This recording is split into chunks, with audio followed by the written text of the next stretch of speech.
Hello, welcome to the Security Update with me, Hamse Daabjeerin. In this program, we will be covering for you the latest stories that matter security in the African countries from West to Horn of Africa. Ahead on the program, Ethiopian Prime Minister Abiy Ahmed admits Eritrean forces are in Tigray. Kenya demands to resolve maritime case with Somalia through bilateral relations. Eritrea practices silence EU's decision to impose sanctions. Police detains US citizen in Uganda for alleged subversion. Turkey alleged of sending arms to Somalia as election looms. Plus, Al-Shabaab claimed killing Amisom soldier in the Middle Shabelle region.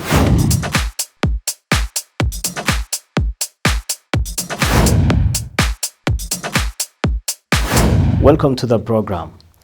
Ethiopian Prime Minister Abiy Ahmed admitted Tuesday that troops from neighboring Eritrea were present in the conflict-torn Tigray region and suggested they may have been involved in abuses against civilians.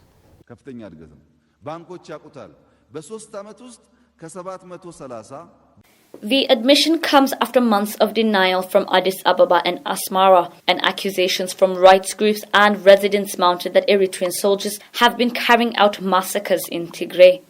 Prime Minister Abiy sent troops into the northern region of Tigray on November 4th after blaming the region's once dominant ruling party, the Tigray People's Liberation Front, for attacks on army camps.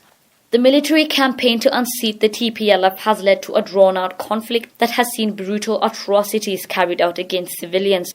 In a wide-ranging speech to parliament, Abiy Ahmed said the Eritrean people and government did a lasting favor to our soldiers during the conflict without giving more details. However, after the Eritrean army crossed the border and was operating in Ethiopia, any damage it did to our people was unacceptable, he said. We don't accept it because it is the Eritrean army, and we would not accept it if it were our soldiers. The military campaign was against our clearly targeted enemies, not against the people. We have discussed this 4 or 5 times with the Eritrean government. Abiy said that according to the Eritrean government, its soldiers had taken over trenches on the border, which had been dug during the 1998 to 2000 border war between the two nations after they were abandoned by Ethiopian soldiers.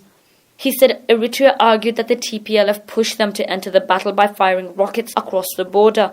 The Eritrean government has severely condemned alleged abuses and has said it will take measures against any of its soldiers accused of such. Kenya demands the maritime border dispute case with Somalia withdrawn from the International Court of Justice and resolved through bilateral negotiations. This comes days after Kenya decided not to participate in the maritime delimitation case before the court. This comes days after Kenya decided not to participate in the maritime case before the court.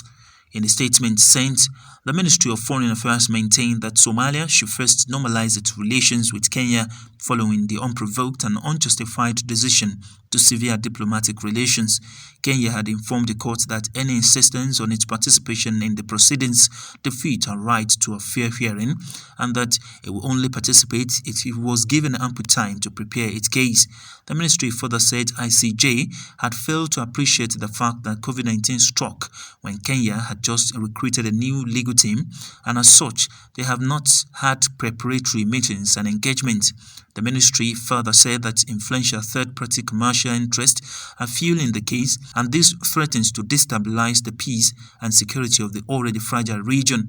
This, it said, was evidenced by speed at which the matter was rushed before the court and the players involved in the dispute, pointing to a well-orchestrated strategy of pitting the countries against each other.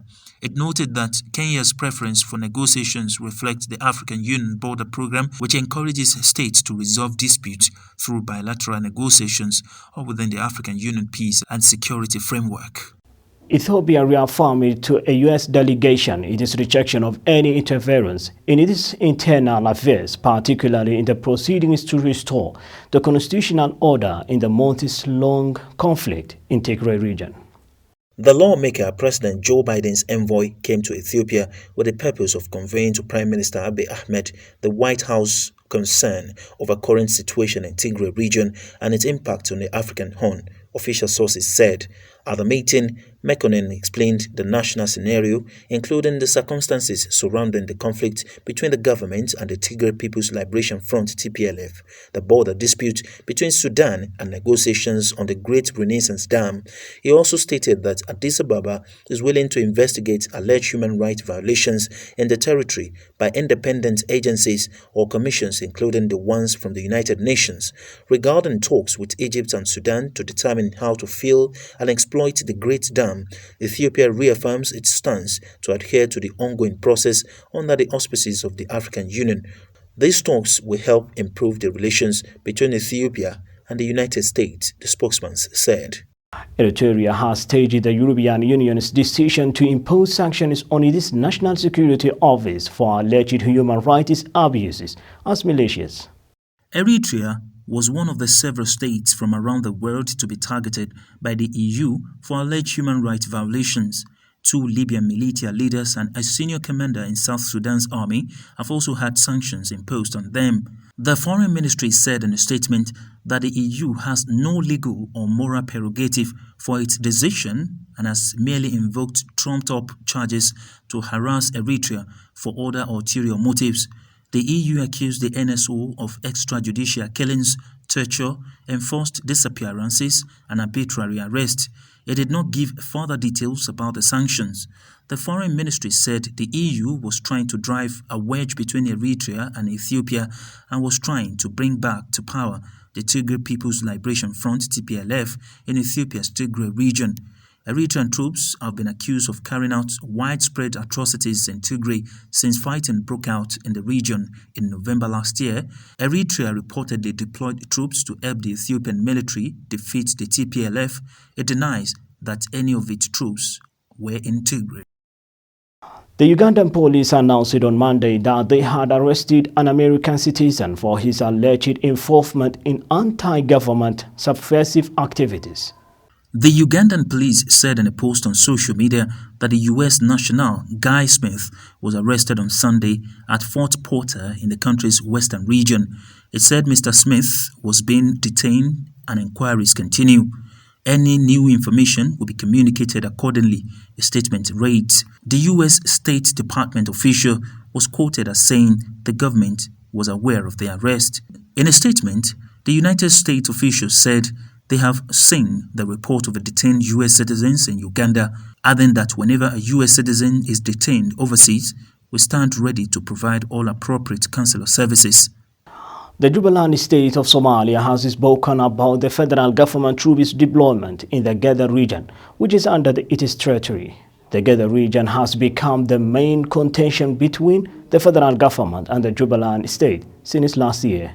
The Jubaland state of Somalia breaks its silence on the federal government troops deployment in the Geda region. Jubaland described it as misfortune that the federal government to start deployment while the region is battling with droughts and other natural disasters. According to a statement issued by the state, the Jubaland state affirmed that the federal government deployed military in Dolo, which is under Geda region, on 19th March, and highlighted that the president is instigating a war while his term office lapsed in last month. The statement added that Famacho will take responsibility for the consequences. Jubaland also recounted and alleged the president of becoming an obstacle to all agreements reached by the federal government and its member states. For the past year, the Geda region has become the main contention between the federal government and the Jubaland state, which still seems unresolved. Turkey has been alleged of sending a shipment of weapons and armored vehicles to Somalia during a session of foreign meddling in the country's internal political affairs. But we will be back more after the short break.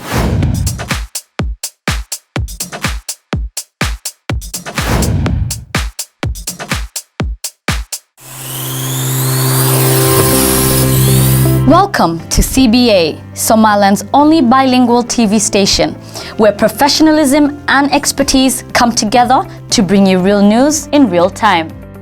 This is CBA TV special program. My name is Ajara Ahmed Tijani. My name is Balogun Shekola Aziz, your regular host on that your lovely program, Talk to CBA. Welcome to the Security Update with me, Hamse Daabjeerin. From East to West Africa and beyond, CBA TV got you covered on news and current affairs. Reporting from Nigeria, Kamil Sadiq, CBA TV. You're watching us live from our headquarters in Hargeisa, and this is CBS Sports with me, Abdiaziz Guled. This is Young Afrik on CBA TV with me, Prince Hamse Mohammed. Welcome to a new episode of our show Islam in Context. This is me, Hamse Daabjeerin. My name is Amina Hinda, and you're tuned into CBA TV.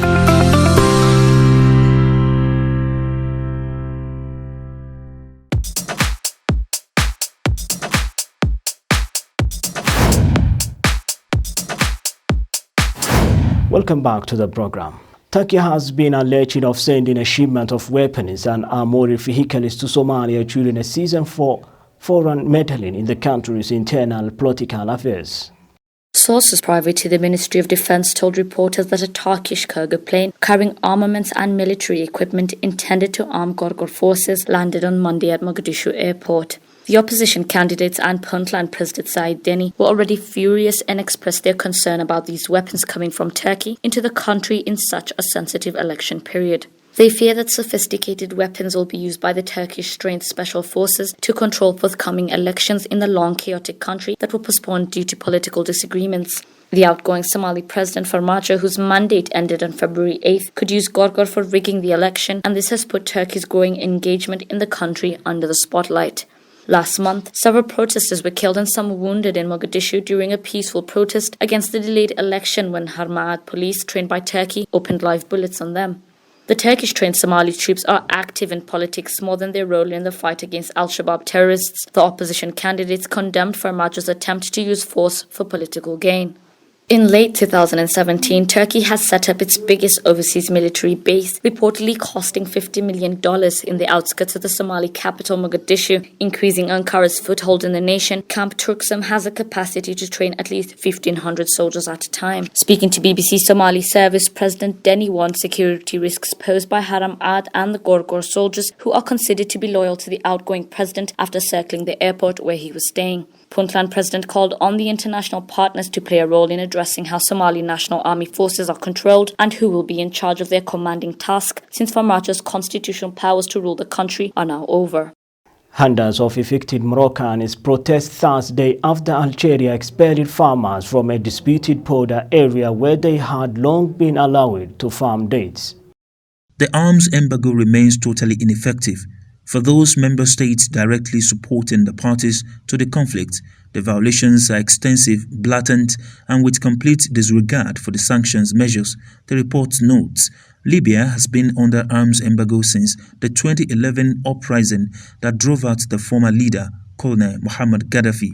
Until this month, the country has been split between a United Nations-recognized government in the west fighting against the warlord Khalifa Haftar, whose rival administration controlled the east. The two sides were supported by different regional powers. Some of Mr. Haftar's international supporters, including the United Arab Emirates, Jordan, Russia, Syria, and Egypt, have been singled out in previous reports. Turkey and Qatar, which support the authorities in Tripoli, have also been named in the report. A new unity government was sworn in on Monday, marking the end of years of rival administration in the country. Bozizé is the new rebel leader in the Central African Republic. The former president has officially taken over the leadership of the CPC, the Coalition of Patriots for Change.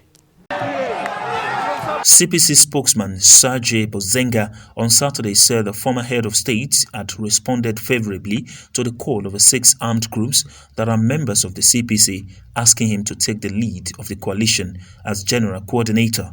Created in December 2020 in the run-up to the presidential election, the CPC brings together 6 of the main rebel groups that control 2/3 of the Central African Republic.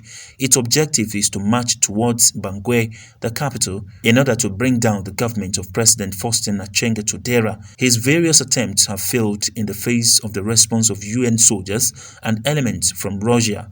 Since the invalidation of his candidacy for the presidential elections of the 27 December 2020, Bozizé has formalized links with the Coalition of Patriots for Change. Francis Bozizé has therefore left the head of his political party, the Kwa Nakwa, to devote himself to managing the rebellion. According to the Nigerian Interior Minister, soldiers have been reinforced in western Niger, where suspected jihadists attacked on Monday that left 66 people killed. Although no group has so far claimed responsibility for the attack, but the interior wants to beef up security in the region. Although no group has so far claimed responsibility for the attack, but the interior Al-Kachi al-Hada wants to beef up security in the area. On Wednesday, the government called for greater vigilance from the population while reaffirming its quest to battle against criminality. Niger is part of a France-backed alliance of countries in the Sahel region, battling militants including some in a group aligned with the Islamic State known as ISWAP, an offshoot of Boko Haram. Hundreds of lives have been lost, nearly 500,000 people have fled their homes, and devastating damage has been inflicted. On January 2, 100 people were killed in attacks on 2 villages in the Mangazi district of Tabali. The Al-Shabaab fighters in Somalia have confirmed that they killed an AMISOM soldier and wounded others in the Middle Shabelle region of Somalia. The Somalia security forces have neither confirmed nor denied this claim by Al-Shabaab. Al-Shabaab in Somalia has claimed that their fighters have killed one AMISOM soldier in the Middle Shabelle region of Somalia after fighting broke out between them and the AMISOM along with the Somalia forces. The group affirmed they also wounded 2 other AMISOM soldiers, though they never disclosed the identity of the soldiers for the media. The Somalia security forces have also neither confirmed nor denied the claim to this matter by Al-Shabaab. A communication CBA made to the residents confirmed that they heard the gunshots exchanged between the 2 sides, but could not verify the casualties because of the late night time, which was not making them to come out from the residential home. On several occasions, the AMISOM troops, along with the Somalia security forces, assured they will strengthen the war against Al-Shabaab and remove the remaining areas they control, but the group still carries out attacks on Somali military bases, as well as explosions in the central and southern of Somalia. And with that story of Al-Shabaab fighters in Somalia confirming they killed an AMISOM soldier, as well as wounded others in the Middle Shabelle region of Somalia, we'll wrap up our program for this time. Thank you very much for being with us. This is me, Hamse Daabjeerin.